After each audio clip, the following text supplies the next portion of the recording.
here is today's 1-minute parent tip.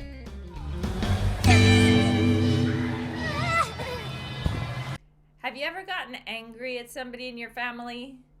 I know, very rare, right? But it happens. People who live together or who are related to each other, it can happen that you get angry. Now, that's okay, and you can move past that successfully. But what happens as a natural psychological mechanism is in our brain, we have to rationalize or explain our feelings.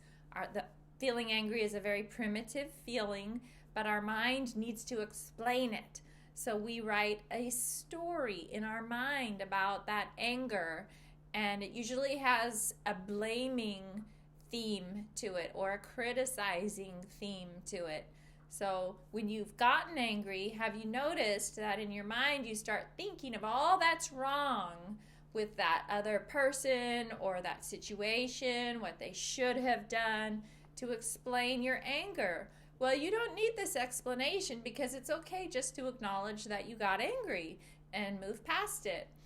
But when you have this story and you believe it and you attach to it, then it influences your future behavior towards that person.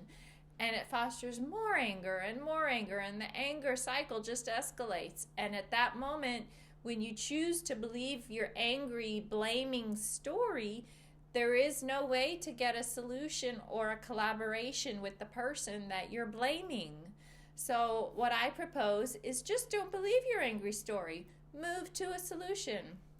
I'll give you an example how I was able to do that. This past weekend, I was away for the weekend, and my sons had spent the weekend with their dad in my house.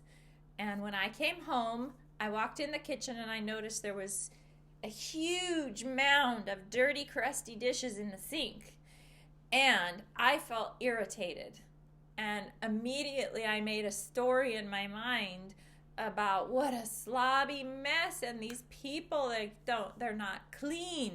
They don't care about cleaning.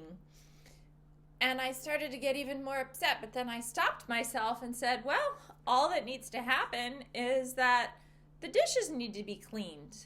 And I want to let them know that this doesn't work for me. So I said, hey, everybody come on in the kitchen for a minute.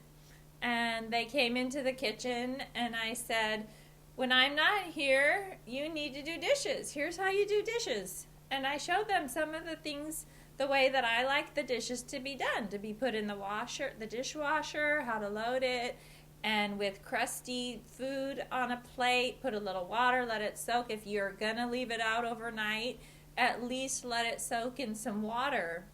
So all that was done, and in a few minutes the dishes were clean, and I was happy, and we were all connected and cooperating, and I felt really good and heard and validated, and there was no story to attach to except for the new story of solutions and collaboration. So that's a good story.